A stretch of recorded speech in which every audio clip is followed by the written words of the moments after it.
Secular பரவாளர்களுக்கு வணக்கம். நான் உங்கள் பரத் பேசிக்கிட்டு இருக்கிறேன். பெண்களை அவதூறா பேசிட்டாரு. உதயநிதி ஸ்டாலின் வந்து முதலமைச்சரையும், ஒரு குறிப்பிட்ட நடிகையையும் ஒப்பிட்டு ரொம்ப தரைக்குறைவா பேசிட்டாருன்னு சொல்லி, இன்னைக்கு உதயநிதி ஸ்டாலின் அவர்கள தஞ்சாவூர் காவல்துறையினர் கைது பண்ணியிருக்கிறாங்க. கிட்டத்தட்ட 6 பிரிவுகள்ல வழக்கு பதிவு செஞ்சிருக்கிறாங்க. தமிழ்நாட்டுல தாவேகா அரசாங்கத்தை சார்ந்த நபர்கள் உதயநிதிய கைது பண்ணணும்னு சொல்லி, போராட்டத்துல நாங்க ஈடுபடுவோம்னு சொல்லி, இங்க இருக்கக்கூடிய காவல்துறை அதிகாரிகளுக்கு ஒரு மிரட்டல் ஒண்ணு குடுத்திருந்தாங்க. ஒரு சட்ட ஒழுங்கு பிரச்சனை வந்துரக்கூடாது அப்படின்ற ஒரு காரணத்துக்காக, இன்னைக்கு காவல்துறையினர் வந்து உதயநிதி ஸ்டாலின கைது பண்ணியிருக்காங்க. கைது சரியா? அப்படின்னு பார்த்தோம்னா, நீங்களே அத முடிவு பண்ணுங்க. ஏன்னா, நேத்து தஞ்சாவூர்ல விவசாயிகளுக்கான ஒரு ஆர்ப்பாட்டம். காவிரி நீர இந்த தமிழக அரசு பெற்று தராம, இவ்வளவு நாள் ஆகியும், இந்த காவேரி பிரச்சனையில முதலமைச்சர் வாய் தொறந்து பேசாம, ஊம மாதிரி ஒரு ஒரு ஒரு ஒரு திறனற்ற, ஒரு பயந்தாங்கோலித்தனமா ஒருத்தர் வந்து உட்கார்ந்துட்டு இருக்காரு. இவரால தமிழ்நாட்டுக்கு எந்த பிரயோஜனமும் இல்ல அப்படிங்கிற ஒரு விஷயத்த எல்லாரும் பேசிட்டு இருக்கிறாங்க. அதிலும் குறிப்பா நேத்து எதிர்க்கட்சித் தலைவர் உதயநிதி ஸ்டாலின் ரொம்ப ரொம்ப நெறைய முக்கியமான விஷயம்லாம் பேசினாரு. இந்த திருட்டு விசிடி வித்தவனுக்கெல்லாம் அமைச்சர் போஸ்டிங்கு, பிளாக்ல டிக்கெட் வித்தவனுக்கெல்லாம் அமைச்சர் போஸ்டிங்கு, இட்டுன்னு போறதுக்கெல்லாம் வேலை பார்க்கிறவனுக்கெல்லாம் அமைச்சர் போஸ்டிங் சொல்லி, தமிழ்நாட்ட சீரழிச்சு வச்சிருக்கானுங்க இந்த தாவேகா. இத எதிர்த்து அவரு நேத்து நெறைய பேசியிருந்தாரு. அதுல கூட்டத்துல யாரோ ஒரு நபர்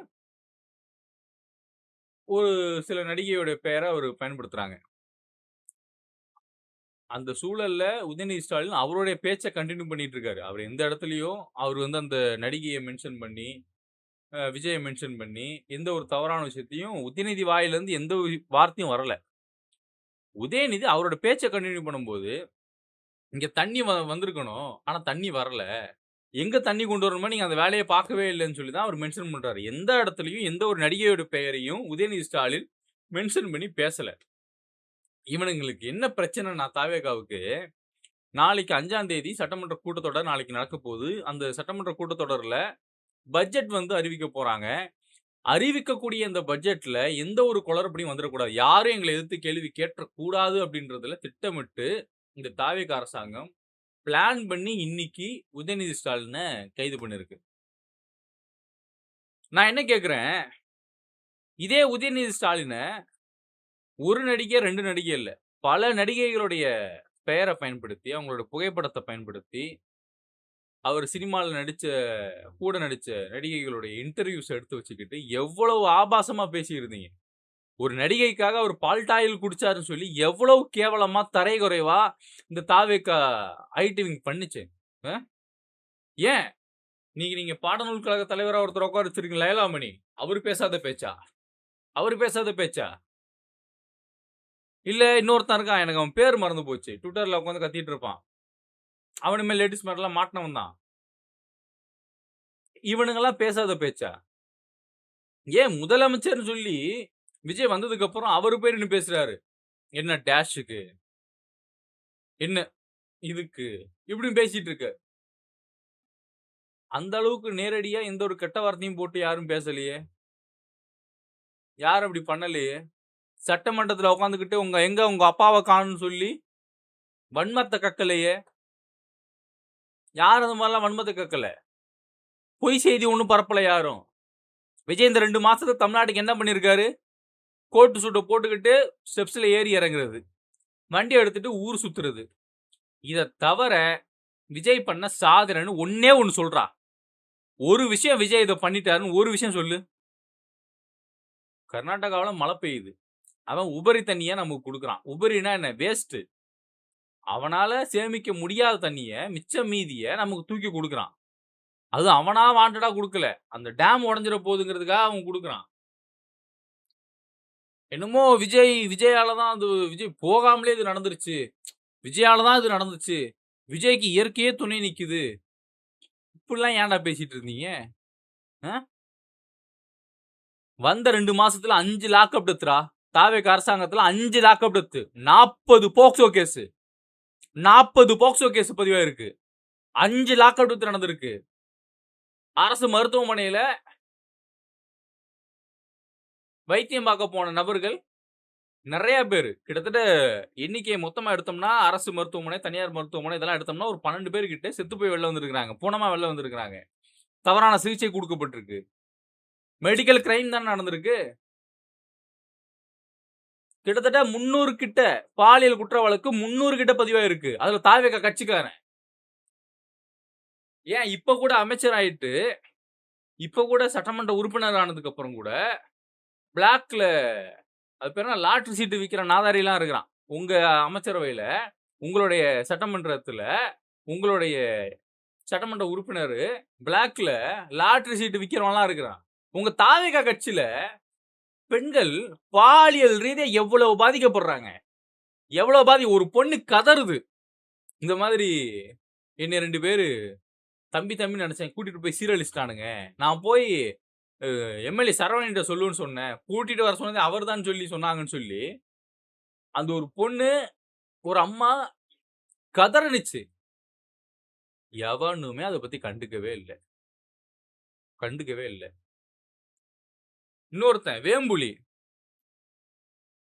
கணவனை இழந்த ஒரு பெண் தனியா வசிக்கிறாங்கன்னு சொல்லி, அந்த அம்மாவுக்கு தொடர்ச்சியா அவங்களுக்கு பாலியல் துன்புறுத்தல் பண்ணி, யாரும் இல்லாத நேரம் வீட்டுக்குள்ள பூந்து, கேவலமான செயல்ல ஈடுபட்டுருக்கான். உங்க கட்சிக்காரன் தானே?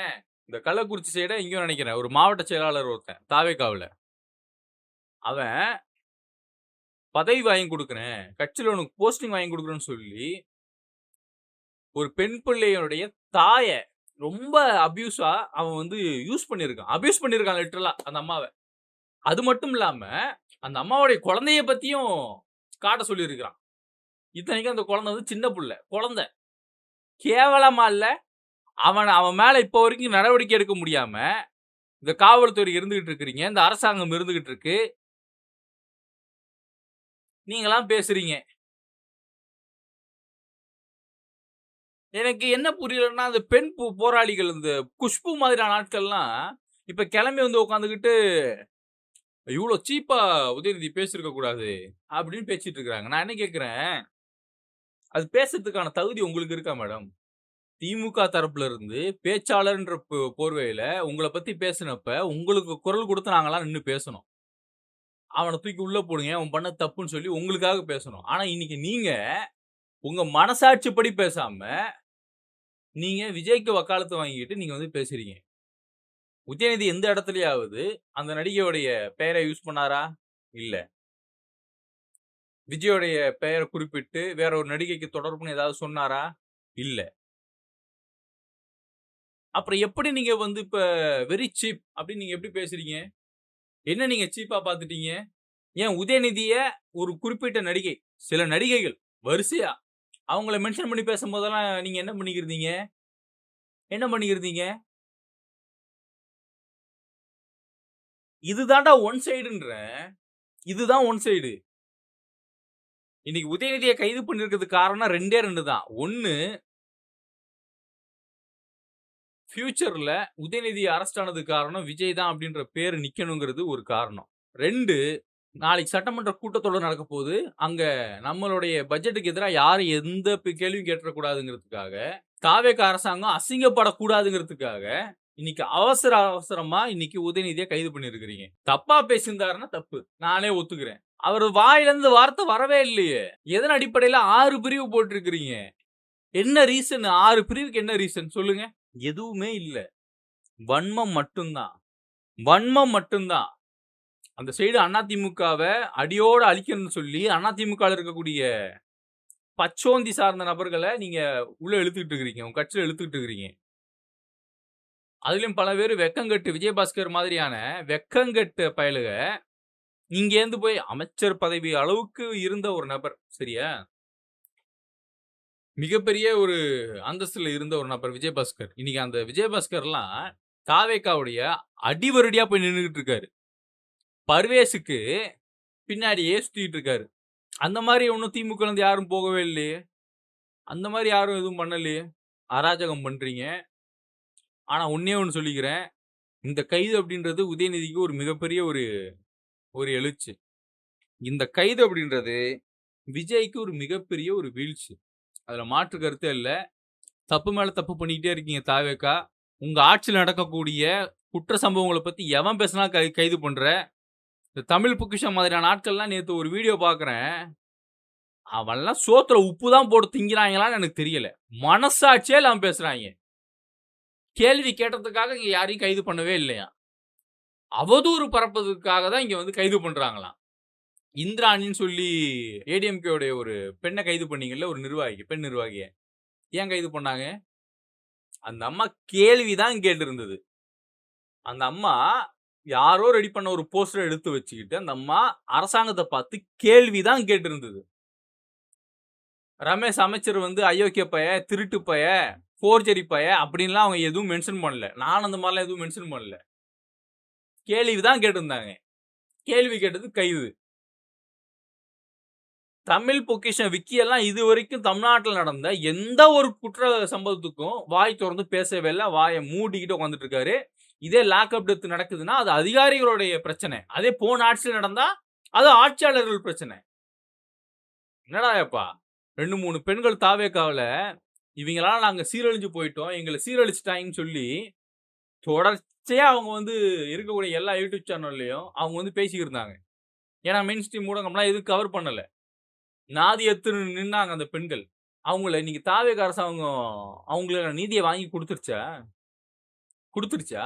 தப்பு செஞ்சவன் என் கட்சிக்காரனா இருந்தாலும் தூக்கி உள்ள வைப்பேன்னு சொல்லி செஞ்சிருக்கா? இல்லையே! இல்லையே!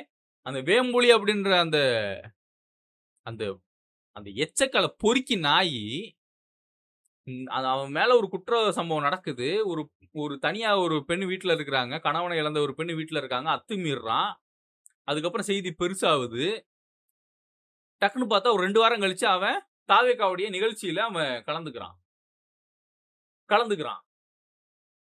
அப்ப நீங்க என்ன நடவடிக்கை எடுத்தீங்க? என்ன நடவடிக்கை எடுத்தீங்க? இத பத்திலாம் தமிழ் பொக்கிஷம் விக்கி வாயே தொறக்க மாட்டாரு. வாயில பிளாஸ்டர் போட்டுக்கிட்டு மூடிக்கிட்டு இருப்பாரு. நான் இப்பயும் சொல்றேன். சீட்டு நிர்மல்குமார் மாதிரியான ஆட்கள்லாம் சொல்லிட்டு இருக்கிறாங்கல்ல.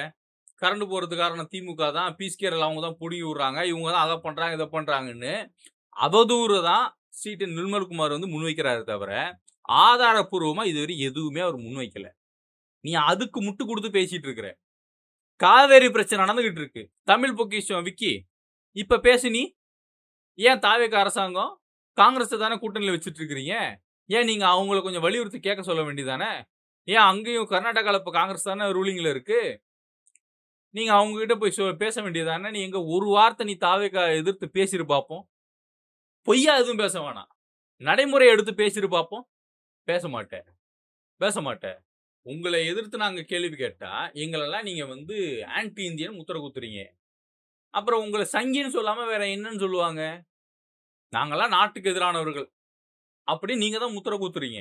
ஆனா, தமிழ்நாட்டினுடைய உரிமைக்காக நாங்க யாராவது பேசுறோம் அப்படின்னா, எங்கள பிரிவினைவாதின்னு சொல்லி ஒண்ணு முத்திர குத்துவீங்க. இல்ல, நாங்கலாம் தேசத்துக்கு எதிரானவர்கள் அப்படின்னு சொல்லி எங்கள முத்திர குத்தி ஒதுக்குவீங்க.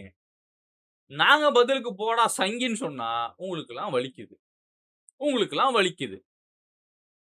இன்னைக்கு விஜயோட இந்த அராஜக போக்க தான் நான் ரொம்ப நாளா சொல்லிக்கிட்டு இருக்கேன். விஜய் ஒரு சைக்கோ மனநிலையில உட்கார்ந்துட்டு இருக்காரு. அதிகாரத்தினுடைய திமிர்ல உட்கார்ந்துட்டு இருக்காரு. ஆணவத்துல இருக்கிறாரு.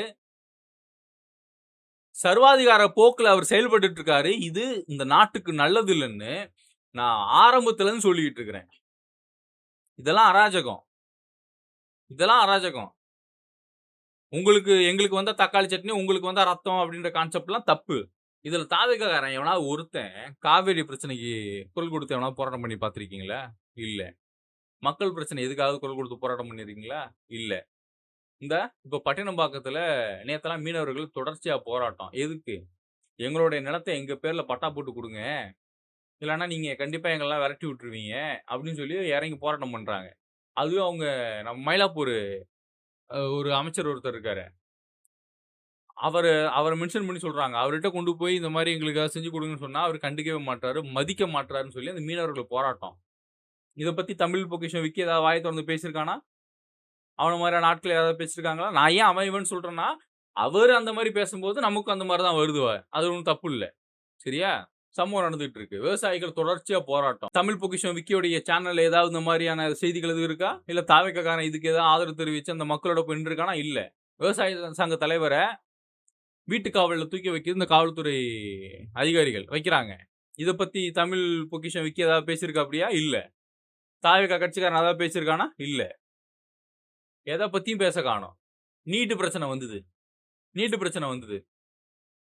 வாய தொறந்து முதலமைச்சர் ஒரு வார்த்தை கூட பேசல. விஜய்லாம் ஒரு வார்த்தை கூட பேசல. இந்த தமிழ் பொக்கிஷம் விக்கி எல்லாம் அது ஏதோ வந்து விஜய்க்கு எதிரா நடக்குது போராட்டம்னு சொல்லியிருந்தாங்க. நீ தான் வந்து பாத்தியா? நீ களத்துல வந்திருக்கியா என்னைக்காவது? ஒரு கள போராட்டத்துக்கு, இல்ல களத்துல நடக்கக்கூடிய சம்பவத்துக்கு நீ வந்து நின்றுருக்கியா? நின்றுருக்கியா? இல்ல. இல்ல. உட்கார்ந்துகிட்டு, மேனிபுலேட் பண்ணிக்கிட்டு, அவதூறு பரப்பிக்கிட்டு, போன ஆட்சியில நீ திமுக எதிர்த்து கேள்வி கேட்ட. நானும் திமுக எதிர்த்து தான் கேள்வி கேட்டேன். 5 வருஷமா திமுக செய்யக்கூடிய தவறுகளை எதிர்த்து தான் நானும் கேள்வி கேட்டேன். நீயும் கேள்வி கேட்ட. இன்னைக்கு தாவேக அரசாங்கம் செய்யக்கூடிய தவறுகளை எதிர்த்து கேள்வி கேட்கணுமா? இல்ல இதுக்கெல்லாம் முட்டு குடுத்துக்கிட்டு உட்கார்ந்துட்டு இருக்கணுமா? நீ முட்டு குடுத்துட்டு தான் உட்கார்ந்துட்டு இருக்கிற. முட்டு குடுத்துட்டு தான் உட்கார்ந்துட்டு இருக்கிற. சீமான் வந்து திமுகவை எதிர்க்கிற வரைக்கும் உங்களுக்கெல்லாம் நல்லவரா தெரிஞ்சாரு. இன்னைக்கு அதே சீமான் விஜய் எதிர்க்கிறாரு. ஆளும் அரசாங்கத்தை எதிர்க்கிறாரு அப்படின்ற ஒரு ஸ்டாண்ட் எடுத்த உடனே, இன்னைக்கு உங்களுக்கெல்லாம் திமுகவுடைய பி டீமா உங்களுக்கு சீமான் தெரியிறாரு. சீமான பத்தி எவ்வளவு அவதூறா ஆன்லைன்ல அபியூஸ் பண்ணிட்டு இருக்கிறானுங்க. எழுதிட்டு இருக்கானுங்க. தாவேகா கட்சி சம்பந்தப்பட்டவனுங்க. நடவடிக்கை எடுக்க வேண்டியதானே? எடப்பாடி பழனிசாமி குறித்து எவ்வளவு கேவலமா அவனுங்க வந்து பதிவு பண்ணிட்டு இருக்கானுங்க. ஏன் நடவடிக்கை எடுக்க வேண்டியதானே? இத முற்று முழுவதுமா அராஜகத்தினுடைய போக்கு தான். இது முற்று முழுவதுமா அராஜகத்தினுடைய போக்கு தான். மக்கள் புரிஞ்சுக்கோங்க. என்னோட இணைந்திருக்கும் அனைத்து உறவுகளும்.